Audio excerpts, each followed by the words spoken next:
이제부터는 이제 치료에 대해서 더 자세하게 좀 들어가 보도록 하겠습니다. 아까 보셨던 것처럼 처음에 경과관찰을 하고 그 다음에 단계적으로 합니다. 경과관찰하고 보존적 치료하고 그 다음에 수술적 치료 이렇게 넘어가는데, 자, 비수술적 치료에 대해서 이제 자세하게 좀 들어가 보도록 하겠습니다. 뭐가 있을까요? 우리가 일반적으로 요통이 있으면 처음에 생각하는 거, 이렇게 뭐 스트레칭 해볼까? 이런 생각 많이들 하시죠. 마찬가지입니다. 치료가 이렇게 스트레칭을 많이 하고, 요즘엔 뭐 요가도 있고 필라테스도 있고 많이 있지 않습니까? 저희 웰에 오시면은 그 요거 스트레칭 하는 거에 대한 책자도 많이 있습니다. 그래서 뭐 참고하시면 될 것 같고, 이렇게 이제 일반적으로 바로 수술하지 않죠. 예전에는 잘 모를 땐 우리가 이제 디스크나 이런 거 있고 이랬을 때는 바로 수술하는 경우도 있었습니다. 근데 저희가 오랫동안 이제 데이터도 나오고 이러다 보니까 시간이 지나면 요통이 많이 좋아지는 거를 경험하게 되는구나 라고 해서 수술은 이제는 바로 하지 않습니다. 이렇게 저희 나라에서는 특이하게 이렇게 침도 하고 있고요. 그래서 이제 일반적으로 이제 좀 쉬어야 되겠죠. 허리가 아프고 이러면 좀 쉬어야 되고, 특히 뭐 젊은 사람들 같은 경우에는 무거운 걸 들다가 조금 삐끗하면 또 일을 하면 안 되겠죠. 그래서 좀 휴식과 안정이 필요하고, 그래도 좀 계속 아프다 그러면 약국 가서 아마 약을 많이 타실 거예요. 이렇게 이제 약물도 이렇게 치료를 받고, 그 다음에 이제 개인병원이나 저희 대학병원에서 이렇게 물리치료도 받죠. 마사지도 받고, 우리 전기로 이렇게 조금 편하게 해드리는 것도 하고. 그래도 안 된다. 그러면 이제 주로 이제 그 다음부터는 이제 저희 대학병원급으로 많이 오십니다. 그래서 이렇게 이제 주사 치료, 엉덩이의 주사 치료가 아니고 허리 그 담당하는 신경 부위에다가 저희가 이제 주사 치료를 하는 겁니다. 그래서 이런 주사 치료가 있고, 이 주사 치료보다도 조금 더 신경과 디스크를 조금 더 모듈레이션 할 수 있는 방법이 이제 시술적 치료가 있습니다. 이렇게 들어갈 수가 있고요. 이렇게 이제 휴식과 안정은 어떻게 하냐. 서 있을 때, 그 다음에 누워 있을 때, 앉아 있을 때. 제가 이제 웰에서나 이제 병실에서 환자분들이 가장 질문을 많이 하시는 것들이 어떤 자세를 하는 게 더 허리에 좋아요? 이렇게 물어보세요. 네.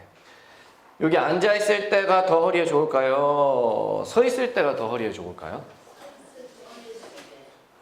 여기 저희 고양시 우리 이제 어르신분들은 잘 알고 계시는 것 같아요. 여기 보면 서 있을 때가 훨씬 허리에 좋습니다. 저희가 이게 이제 데이터가 나오고 이제 통계도 돌려보고 있을 때 논문이 많이 나왔는데, 앉아 있을 때 디스크와 허리에 압력이 더 많이 들어갑니다. 특히 30분 이상이 지나기 시작하면 그 다음부터는 디스크 압력과 허리의 중력에 대한 압력이 올라가기 시작해요. 그래서 저희 선생님들이 30분 정도는 앉아 있어도 좋지만 그 이후에는 웬만하면 끊어서 좀 서 있고 스트레칭을 하세요, 이렇게 말씀을 드려요. 그래서 그런 데이터가 있기 때문에 저희가 이렇게 이런 공식적에서 말씀을 드릴 수가 있는 거예요. 그래서 서 있을 때가 훨씬 허리에 좋아요. 당연히 서 있을 때보다 누워 있을 때가 중력에 눌리는 게 더 적기 때문에 더 좋겠죠. 그래서 저희가 쉴 때는 누워 있거나 서 있는 게 좋다. 앉아 있는 거는 허리에 별로 좋지가 않다라는 겁니다. 여기 이렇게 나오죠. 그래서 허리에 걸리는 압력이 앉아있을 때 약 5배 정도 올라가게 되고, 누워있을 때는 4분의 1로 감소를 하게 됩니다. 그래서 여기 나오죠. 허리가 아프니까 서 있는 것보다 앉아야 한다? 잘못된 얘기입니다. 여기서 보면 우리가 서 있을 때 이 정도 압력이 나오죠. 한 350N 정도. 뉴턴에 다니는 힘이 다닙니다.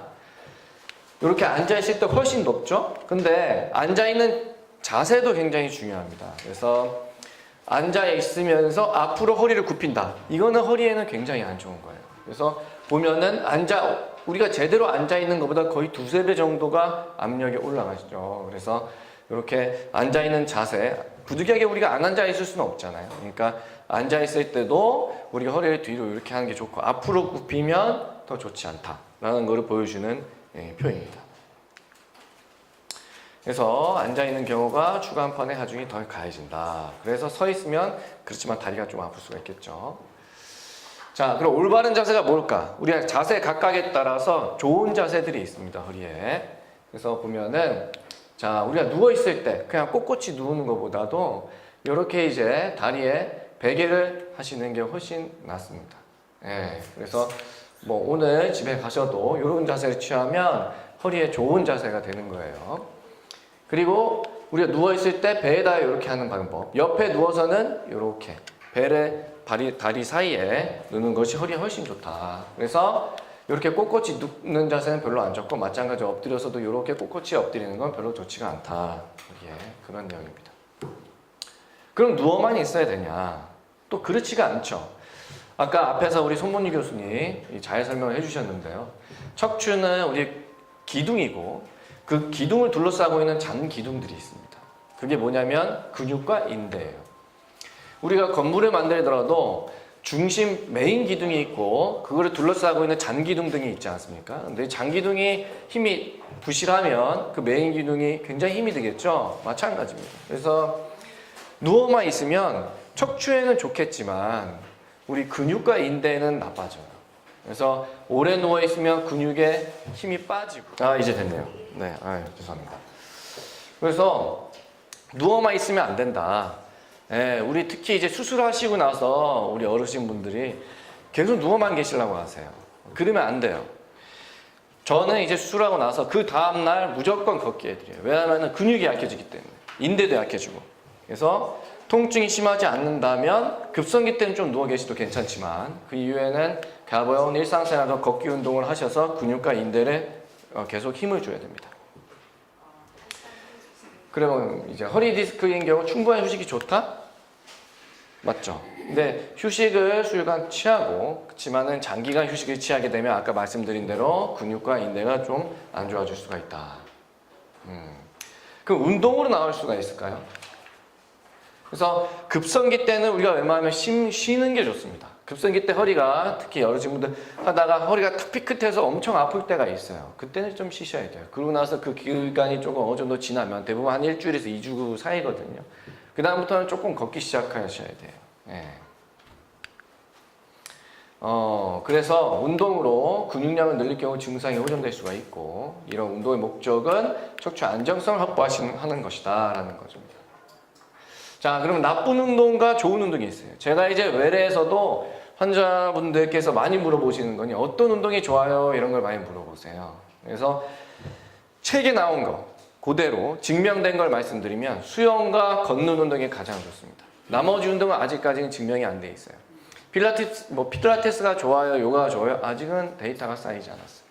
그렇지만 이 수영, 걷는 운동이 가장 좋아요. 그러면 수영은 그러면 어떤 용법이 좋나요? 이렇게 또 물어보세요. 배영이 가장 좋다고 나와 있어요. 배영이. 네. 그리고 자유형. 저희 이렇게 저병이나 이런 거, 그런 건 좋지 않아요. 그리고 어떤 분들은 그러면 수영을 하는데 물 안에서 걷는 게 좋나요? 이렇게 물어봐요. 그거는 의미가 없죠. 걷는 거랑 똑같은 의미예요. 그래서 수영에서 배영으로 이렇게 수영하시는 게 허리에 좋다. 그런 내용입니다. 그렇지만 또 골프 이제 좀 어른들 많이 치시잖아요. 그래서 골프 좋나 이렇게 물어보세요. 골프는 사실 좋지는 않아요. 네. 그래서 허리를 비틀 때 우리가 그때 이제 관절과 디스크에 압력이 좀 많이 들어갑니다. 그래서 타이거 우드도 수술했죠. 나사 박는 수술했죠. 그래서 수술하고 나서 성적이 확 떨어지지 않았습니까? 그래서 좋지 않다. 볼링, 테니스도 허리를 급하게 움직이는 거기 때문에 좋지는 않다. 이런 내용이고요. 이런 운동은 좋지가 않다. 그래서 보면 허리를 과신전하거나 운동을 크게 움직이는 그런 운동은 제한하는 게 좋겠다. 네. 이렇게 이제 비수술적 이렇게 치료를 하면서 이제 물리치료랑 스트레칭을 했는데, 그렇게 했는데도 불구하고 나는 안 됩니다. 그래서 오시는 분들이 많이 오시죠, 이제 병원에. 그러면 이제 그 다음 단계로 이제 약물 치료를 하시는 거예요. 우리 통증이라는 거는 이제 염증의 개념입니다. 염증. 우리 세포 단위, 그 다음에 분자 단위로 보면 염증 물질이 막 나와서 신경을 자극하는 것이에요. 그래서 허리가 아픈 거예요. 그래서 저희가 진통소염제를 드려요. 진통소염제. 예. 그러니까 그냥 증상만 없앤다고 보는 게 아니고 통증을 완화시켜서 진통소염제를 하면 그게 치료가 되는 거예요. 그래서 보면은 디스크로 생긴 염증을 억제하고 통증을 감소시켜서 일상생활로 가시는 것이다. 그래서 통증이 완화돼서 일상생활이 가능하면 그게 치료가 되는 겁니다. 디스크가 한번 나와서 튀어나온 거는 잘 들어가기 쉽지 않아요. 특히 연세가 많으신 분들은 젊은 사람들은 나오더라도 디스크 자체가 말캉말캉하기 때문에 다시 들어갈 수 있는 찬스가 많아요. 그렇지만은 연세가 되실수록 그 디스크가 딱딱하게 변하거든요. 그래서 한번 나오기 시작하면 더 다시 들어가기가 쉽지가 않아요. 그래서 이런 거는 일상생활. 그렇기 때문에 우리가 약물 치료로 통증을 완화시켜주면 그게 치료가 되는 거예요. 그래서 이렇게 2, 3개월 동안 통증이 있었다면 약을 꾸준히 복용하셔야 된다. 약에 또 질문하시고 약 오래 먹어도 괜찮나요? 물어보세요. 물론 오래 먹으면 좋은 약은 없겠죠. 그래서 어디에 가장 좋지가 않냐? 간이에요. 예, 간 수치를 조금 올릴 수가 있습니다. 그래서 저희가 한 6개월 이상 약을 드시면 간 수치 피검사를 합니다. 그래서 간 수치가 조금 올라가면 약용량을 좀 줄이고 아니면 좀 단위수를 줄이든지 이렇게 하고 있습니다.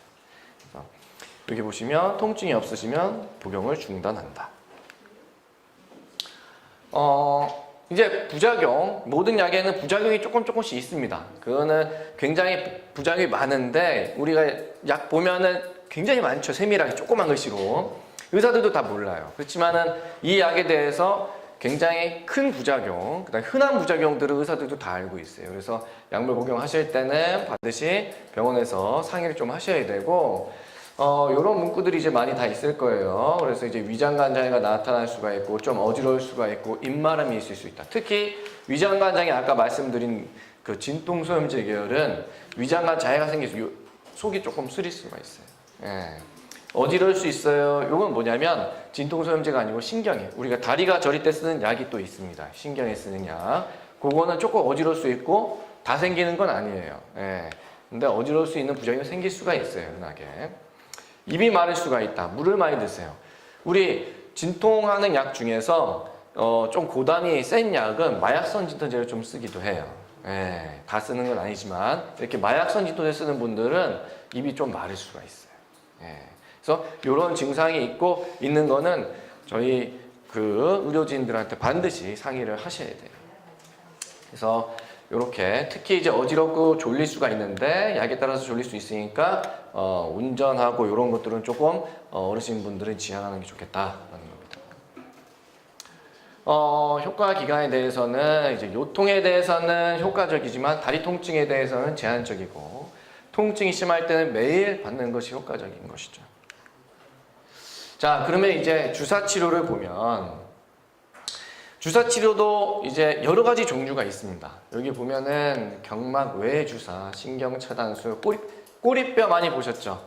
꼬리뼈. 우리 아마 맞으신 분들도 여기 계실 거예요. 허리 아프다 그러면 꼬리뼈를 이렇게 들어가서 약 쫙 뿌려주는 그런 시술도 하실 건데 이런 여러 가지 시술들은 결국은 신경에다 놔두는 거예요. 우리가 약으로 먹으면 약을 먹고 그게 이제 위로 가서 장에서 흡수가 돼서 온몸으로 피로 가서 그 부위, 아픈 부위에 약물이 들어가야 되겠죠. 그게 얼마나 복잡해요. 오랜 시간이 걸리겠고.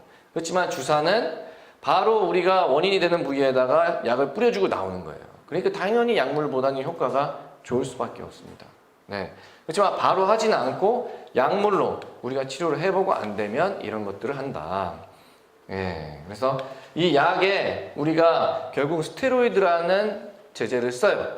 스테로이드는 뭐냐면 염증을 좀 완화시켜주는 물질이에요. 아까 통증이 염증의 개념이라고 했죠. 그렇기 때문에 주사도 너무 자주 맞으면 안 돼요. 네. 주사를 너무 자주 맞으시면 안 되고. 그러니까 주사를 맞으더라도 한 선생님한테 계속 꾸준히 가셔야 돼요. 저기 A병원에 가서 맞고 또 B병원 가서 A병원에서 맞은 건 얘기 안 하시고 또 맞고 또 C병원 가서 또 맞고 이러시면 절대 안 돼요. 왜냐하면 스테로이드 자주 맞으면 호르몬제이기 때문에 몸에 좋지가 않습니다. 그러니까 반드시 상의를 잘 하시고 전에 어디서 맞았는지도 몇 번 맞았는지도 확실히 얘기해 주시고 주사를 맞으셔야 돼요. 자, 그래서 어떻게 맞아야 되냐? 일주일에 한 1회씩 총 3회 정도를 맞아요. 이 횟수에 대해서는 다 데이터가 나온 거예요. 그래서 일반적으로는 효과가 3개월 정도 이상 효과가 있다고 봐요. 효과 있는 분들한테. 그렇기 때문에 1년에 3회 정도 맞는 거예요. 3개월에서 4개월 정도 간다고 하기 때문에. 더 많이 맞으면 몸에 안 좋을 수도 있어요. 네, 그래서 이 정도를 생각하시는 거예요. 그래서 호전되지 않으면 이렇게 맞았는데도 호전이 안 된다. 나는 오늘 맞았는데 이틀 정도 효과 있고 그 다음에 효과가 없습니다. 하면 효과 없는 겁니다. 일반적으로 한 3개월 정도 효과가 있어야 돼요. 네. 그럴 때는 결국은 감압술이 필요하다. 네. 자, 주사치료랑 시술의 차이점은 뭐냐? 여기 보시면 요게 꼬리뼈로 가는 겁니다. 꼬리뼈. 요즘에 이제 많이 하고 있죠. 뭐 라츠 카테타 뭐 여러 가지 용어로 많이 있는데 여기로 들어가서 꼬리뼈는 이 척추랑 또 다 연결되어 있습니다. 그래서 조그만 미세관을 쭉 올려갖고 그 협착이 있는 부분에다 약을 뿌려주든지 협착이 있으면은 이게 많이 붙어 있을 거지 않습니까? 그거를 관으로 조금 풀어주는 거예요. 그런 방법을 좀 쓰고 있는 거죠. 그래서 나이 드시고 수술하기도 조금 힘드시고 이런 분들한테 이제 저희가 이제 많이 합니다. 그래서 이렇게 엑스레이를 찍으면서 관에 넣어서 약을 뿌려주는 시술이에요. 그래서 여기 보면 원리는 신경막 유착 박리, 그 다음에 뭐 수액 응축, 감압 이런 방법을 하고 여기도 마찬가지예요. 염증 완화로 해서 물리적인 변화를 주는 것이다 라는 거죠. 그러면 시술의 한계는 어떻게 될까? 자, 보세요, 이 그림. 불이 이렇게 활활활 타오르는데 이 물로 이게 안 된다 이 얘기죠. 그래서 큰 불이 나면은 불이 지나기 이런 거로 불이 지나기 어려운 것처럼 어느 정도 선을 넘어버린 많이 진행된 척추 질환에서는 이 시술로는 한계가 있는 겁니다. 그래서 결국은 수술을 그 다음 단계로 하게 되는데 어떤 경우가 증상이 있을 때 그러면 수술을 해야 되는가? 여기 보시면 마비가 있는 경우, 대소변 장애가 있는 경우, 갑자기 소변이 잘 안 나온다든지 대변도 잘 안 나온다든지 극심한 통증, 너무 통증이 심해서 걸을 수 없을 정도, 이런 경우에는 수술적 치료를 받는 것이 나아요. 이런 경우 특히 마비나 대소변 장애는 응급실로 많이 오죠. 그래서 디스크가 갑자기 터지게 되면 그 터진 디스크에 의해서 신경이 확 한번 눌리게 되거든요. 그러면 신경이 한번 쇼크를 받아요. 그래서 이런 마비가 오는 경우가 있어요. 대소변 장애. 이런 경우에는 빨리 감압을 해줘야 돼요. 그래야지 이게 회복이 돼요. 운동신경은 회복이 잘 안 됩니다. 그래서 이런 경우가 이렇게 마비가 있는 경우는 빨리 감압을 해줘야 우리가 그 다음에 돌아올 수 있는 찬스도 빠르다라는 거죠. 그래서 앞에 아까 우리 송준 교수님 말씀드렸던 것처럼 그럼 무조건 수술하지 말아야 되냐? 잘못된 얘기라는 거예요. 해야 될 분들은 하셔야 돼요. 자, 그래서 이 전체적으로다가 이제 정리를 하면 초기 치료는 이렇게 휴식과 악물 치료, 물리 치료, 주사 치료, 시술까지 하는 거고, 그래서 이 통증의 감압이 도움이 될 수가 있고 증상 호전이 없거나 반복되는 경우는 수술로 가는 것이다라는 거죠. 그래서 이제 수술적 치료에 대해서 제가 좀 자세하게 또 설명을 드리도록 하겠습니다. 네. 그래서 자 보시면 아마 요거 많이 궁금해 하실 거예요. 치료는 단계적으로 한다는 거예요. 바로 수술하지 않습니다. 아까 말씀드린 대로 마비가 있거나 대소변 장애가 있거나 그런 경우에 바로 우리가 수술을 하지만 여기 보시면 여기서부터 여기까지가 단계적으로 하는 거예요. 어느 정도 견딜만한 증상이다 그러면 우리가 물리치료나 약물치료를 하는 거예요. 근데 견디기 힘든 증상으로 넘어가기 시작하면 그 다음부터 우리가 주사치료를 하기 시작해요. 그래서 저도 외래에서 환자분들한테 일상생활하기에 너무 힘드나요? 이렇게 물어봐요. 본인이 가장 잘 알아요. 본인이. 나 너무 힘듭니다. 이런 얘기하면 그 다음부터 주사치료하기 시작해요. 예. 근데 여기에서 신경학적 증상이 악화소견이 있다. 그러면은 수술을 하는 거예요. 아까 말씀드린 대로 힘이 빠진다든지, 걷는 게 너무 안 된다든지, 밸런스가 깨진다든지, 대소변 잘 안 나온다든지 이러면 우리가 수술을 결정을 하기 시작하죠.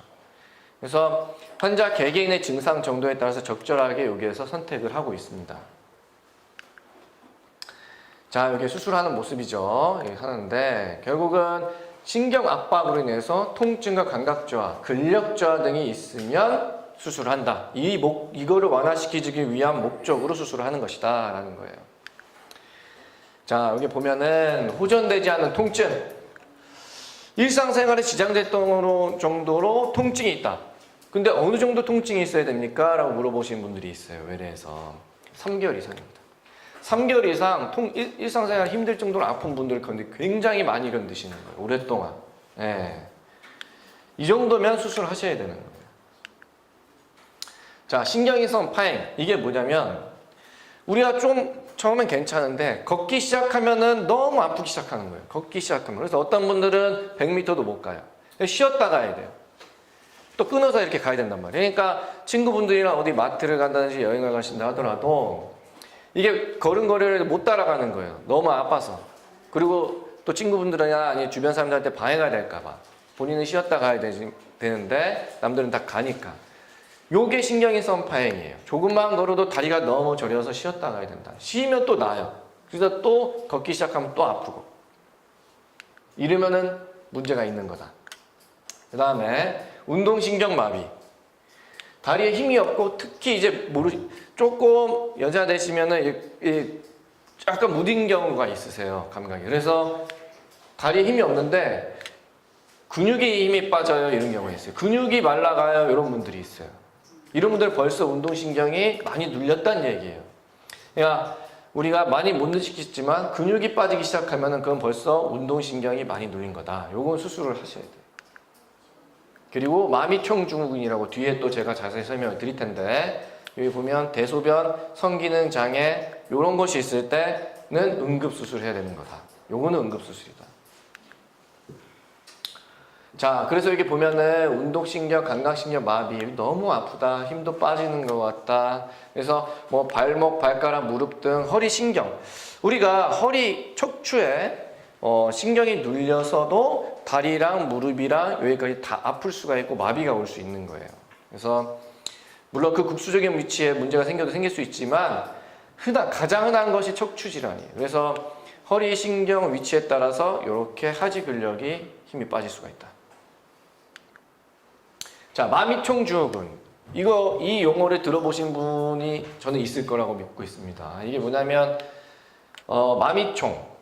그러니까 이 말, 꼬리, 털 그거랑 비슷하게 생겼다는 거예요. 우리 신경이 척수는 그 뇌에서 나오는 중추신경이랑 똑같아요. 이게 요추 1번까지 있는데 그 아랫부분은 다 말초신경이에요. 근데 그 말초신경이 나오는 그 모습이 말, 꼬리, 털 그 모양이랑 비슷하다고 그래서 용어를 마미총증후군이라고 이렇게 했어요.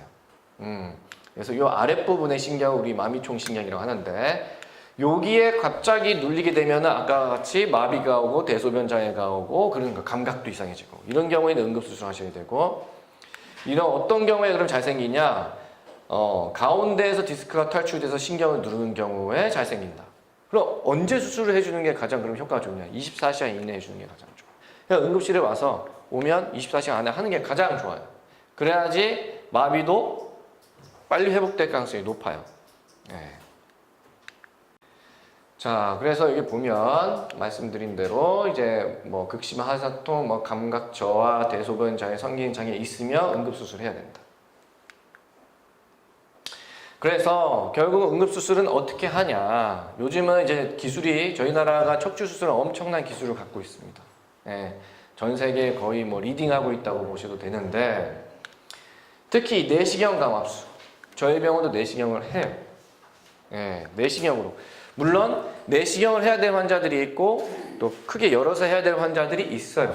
근데 이제 내시경은 또 장점이 있죠. 조금 열어서 하고 또 감염의 위험성이 적다는 그런 장점이 있어요. 이 내시경으로 감압술을 하는 방법도 있고 조금 더 열어서 현미경으로 들어가서 하는 방법도 있고 그 다음에 아시다시피 조금 크게 열어서 감압술을 확실하게 해주고 나사 박는 거예요. 네, 그래서 기구 고정술, 유압술 이런 방법이 있어요. 이렇게 단계적으로 할 수가 있다. 수술도 하는 겁니다. 그래서 현미경을 이용해서 이렇게 현미경을 직접 보면서 저희가 이제 이거를 사진에 찍은 건데 이렇게 현미경 보면서 딱 제거하는 거예요. 디스크를. 그리고 내시경 마찬가지로 이렇게 내시경 보면서 디스크 딱 제거하는 겁니다. 그럼 감압술이란 뭐냐? 앞에 그 우리가 해부학을 조금 보셨죠? 여기 보면은 척추의 뭉퉁뼈고 이 뒤에 우리 여기 뾰족하게 나와 있죠? 허리 뒤에 만져보면 만져지는 게 있을 거예요. 이게 요거예요. 여기. 이거. 자, 그러면 신경은 어디 있냐? 여기에 있습니다. 여기 이렇게. 요게 이제 신경이에요. 그래서 신경. 그래서 여기에 지금 인대위에서 많이 눌려 있는 거를 수술로 이렇게 해서 확 풀어준 거예요. 보이시죠? 그래서 실제로 수술하고 나면 이렇게 변해요. 그래서 이렇게 이제 뼈 인대 추간판에 의해서 좁아진 척추관을 이제 수술로서 숨통을 떼어주는 수술이다. 그래서 실제로 저희도 수술하면 그거 다 제거해주면 그 신경이 쿡 심장 뛰듯이 쿡쿡 뛰어요. 예, 숨을 쉬는 걸 보여요. 그리고 당연히 감압술 자체는 나사를 하는 게 아니기 때문에 수술 시간도 짧죠. 그리고 심하지 않은 허리 질환에 적합하다. 그래서 이렇게 보면 이렇게 튀어나왔죠. 요 뒤에 보면 이렇게 제거를 하는 거예요. 이렇게 이제 수술을 하고 여기 이제 단면 아까 그 사진인데 여기 많이 눌려 있죠. 여기 둥그렇게 잘 보이죠. 이렇게 감압술을 하는 겁니다. 그럼 시원하게 잘 풀린 거예요. 네. 그 다음에 이제 또 궁금해하시는 것이 나사 박는 거.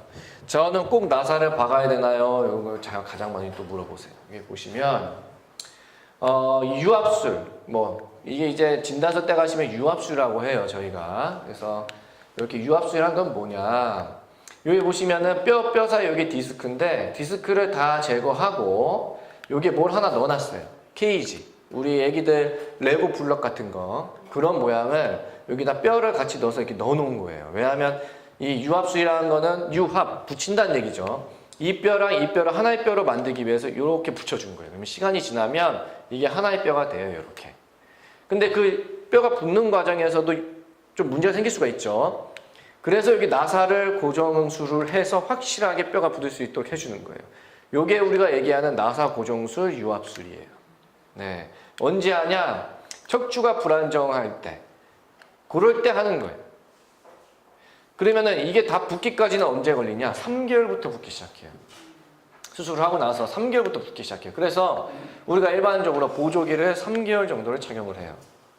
그리고 다 붓는 데까지 2년이 걸려요. 1년 정도 뒤는 80%, 2년이 되면 한 100% 붙어요. 이렇게 붙는다.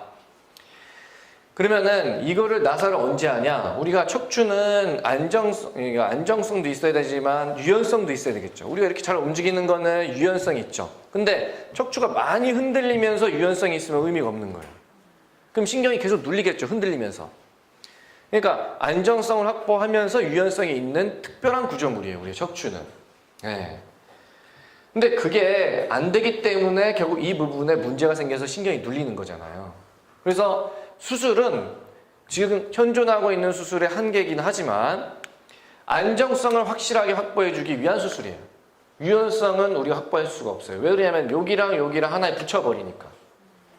그래서 여러 기구가 많이 발달했지만 유연성을 할 수 있는 그 기구를 해서 수술의 결과가 아예 붙여버리는 수술보다 효과가 좋지가 않아요.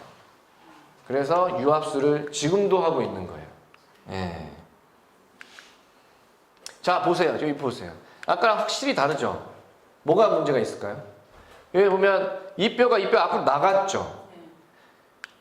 혈이 움직일 수는 있어요. 이분도 이렇게 유연성이 있어요. 안정성이 확보가 안 된 거예요. 척추가 어긋난 거예요. 앞으로. 이게 전방전이적이라고 하는데 여기에 관절이 딱 붙들고 있어요. 이 관절이 고장나서 그래요. 그래서 앞으로 밀리는 거예요. 이거는 수술하셔야 돼요. 왜냐면은 이거를 제대로 만들어주기 위해선 수술로 고정술을 하는 수밖에 없어요. 네. 그래서 여기 보면 노화로 인해서 척추뼈가 다른 앞보다 튀어나온 현상을 얘기하고 허리 통증이 주로 발생이 돼요. 그래서 또 다리도 이제 저리고 통증이 발생할 수 있고 이럴 때 나사목 고정술을 해야 된다는 거예요. 그래서 이렇게 아프게 계속 약으로 버티시는 것보다 수술하실 분은 수술을 해서 이렇게 행복하게 사시는 게 좋다 이런 얘기. 그래서 수술 후 삶의 질의 변화를 보면 우리가 이제 논문에도 다 나온 결과인데 수술하지 않으면 3년, 4년에서 이렇게 조금씩 좋아지긴 해요. 그렇지만 수술하면 굉장히 많이 좋아지죠. 마찬가지로 만족도도 수술하면 굉장히 많아져요. 그래서 하실 분은 하시는 게 훨씬 만족도가 좋아집니다. 그래서 노령 환자에서도 수술 치료는 계속 늘어나고 있어요. 지금 초고령화 시대라고 하죠. 저희 나라가 70대, 80대 후반 분들도 수술하세요. 그런 분들은 이제 대학병원에서 하죠. 척추전문병원에서는 부담스러워서는 못하고 그래서 지금 저희 환자 대부분이 65세 이상이세요. 다 노령 환자분이세요. 고령 환자들. 근데 80대 후반도 수술하신다. 왜? 삶의 질을 위해서 그래요. 퀄리티 오브 라이프. 삶의 질을 올리기 위해서 수술을 하는 거예요. 그래서 젊은 환자만큼 수술의 증세호조 및 삶의 질의 개선을 우리가 이룰 수가 있는 거예요. 점점 환자 수가 늘어나고 있는데 척추 수술 기법도 굉장히 발달하고 있기 때문에 75세 이상 고령 환자에서도 삶의 질을 위해서 수술을 하고 있다는 거고. 근데 이제 환자분들이 걱정하시는 것들이 이거예요. 수술에 대해 가장 걱정하는 부분 뭐냐? 정보 부족, 상태 호전에 대한 불안감. 이게 주변 분들이 이제 많이 얘기를 하시잖아요. 수술 절대 하지 마 이런. 수술과 마취에 대한 막연한 두려움. 그리고 또 하나 더 있어요. 비용적인 문제. 예, 이건 어쩔 수 없죠. 비용적인 문제. 이런 걱정들 때문에 이제 많이 이제 고민을 하세요. 합병증은 이제 보면은 저희가 수술 동의서 받을 때도 이제 설명을 드리는데 이런 합병증이 있어요. 신경 손상이 올 수도 있고 뇌척수액. 이게 뭐냐면 신경은 물로 둘러싸여 있어요. 막으로 둘러싸여 있으면서 그 안에 물이 있고 신경 물 안에 둥둥 떠 있다고 보면 되는데 그 막이 찢어지면 이 뇌척수액 물이 셀 수가 있어요. 그 다음에 수술 후에 당연히 째고 들어가니까 허리 통증이 생길 수가 있겠죠. 수술 후에 통증. 근데 이런 것들은 수술 후에는 많이 좋아져요. 한 달 넘어가면은 이 감염이 문제예요. 예, 그래서 항생제를 쓰는데도 감염이 되시는 분들이 가끔 있어요. 예, 드물게 있습니다. 그래서 전체 수술 환자의 2% 이내, 모든 합병증을 빈도수는 전체 수술 환자의 2% 이내다. 그래서 50명 중에 1명 정도다 라고 알고 계시면 되고, 수술 지날 때 아까 말씀드린 대로 마미총 증후군이 있는 분인데 이분은 수술을 안 하시는 거예요. 안 하면 이 마비가 계속 지속이 되는 거예요. 그래서 결국 수술을 안 했고 24시간 이내 하는 게 좋은데 그 이후에 수술을 하고 계속 미루고 일주일 넘어서 하면 마비가 결국 후유증으로 나왔어요. 근력 악화에 의한 장애 상태로 해서 이분도 협착증 디스크 튀어나온 거를 했는데 이분도 이제 뭐 보존조치료 한의원에서 물리치료 한 10만 한 거예요. 그래서 왔어요. 근데 근력 악화 아까 있으면 뭐 어떻게 해야 된다 했죠? 수술해야 된다 했죠. 그러니까 결국 회복이 안 됐어요. 이분도.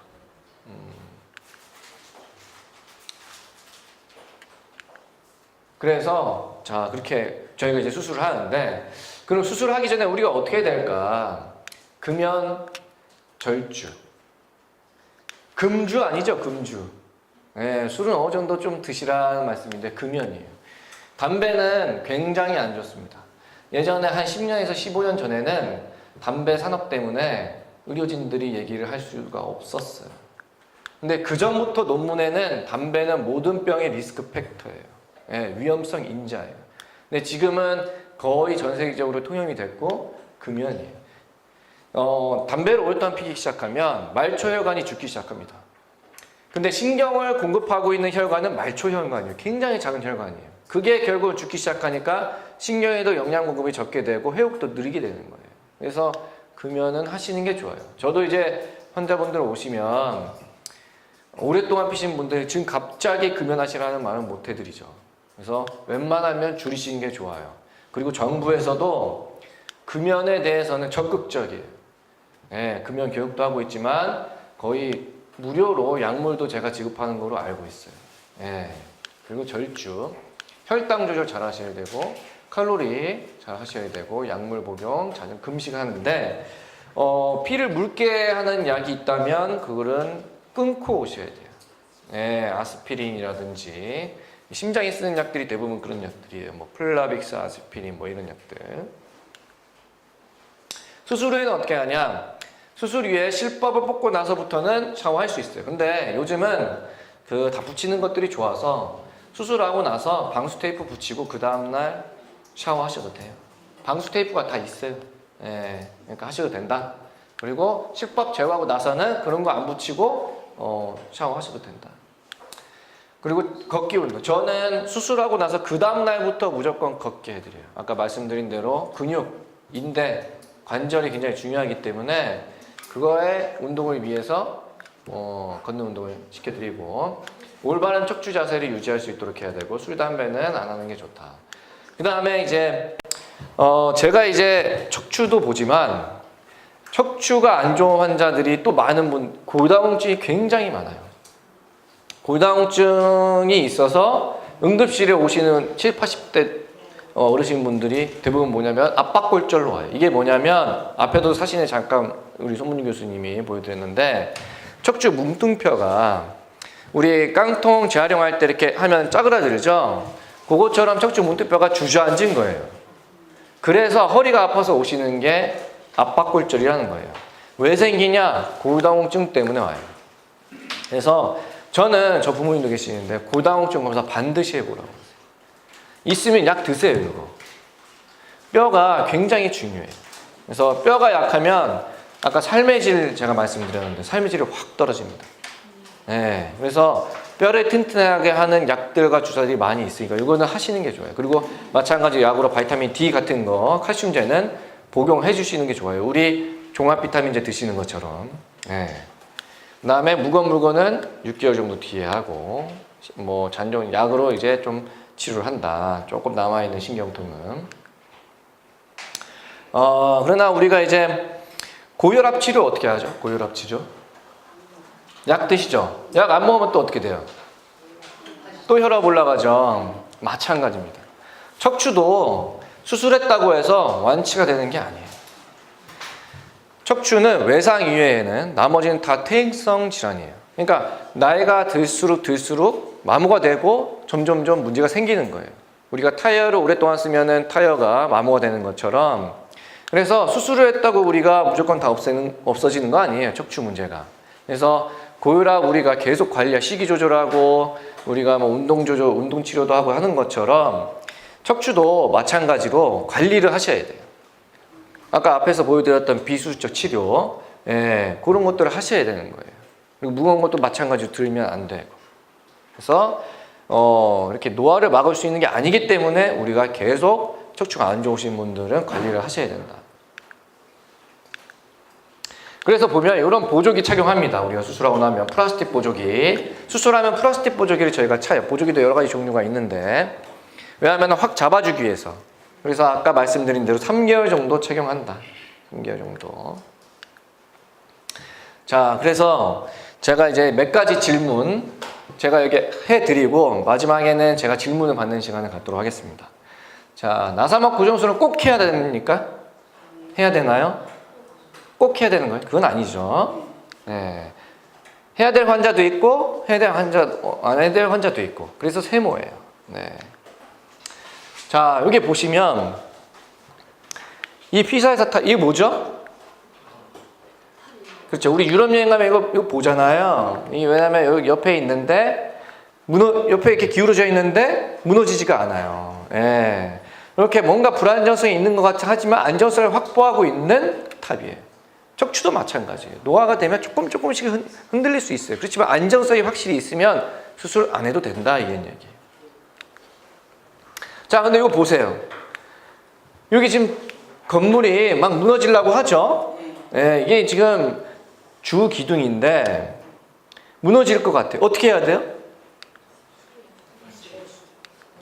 여기다가 보조적인 기둥을 하나 해주면 좋겠죠. 그게 나사못이에요. 이게. 그러니까 연세가 되시면 이렇게 된단 말이에요. 그러니까 우리가 요거를 해드려서 보정을 해드리는 거예요. 예.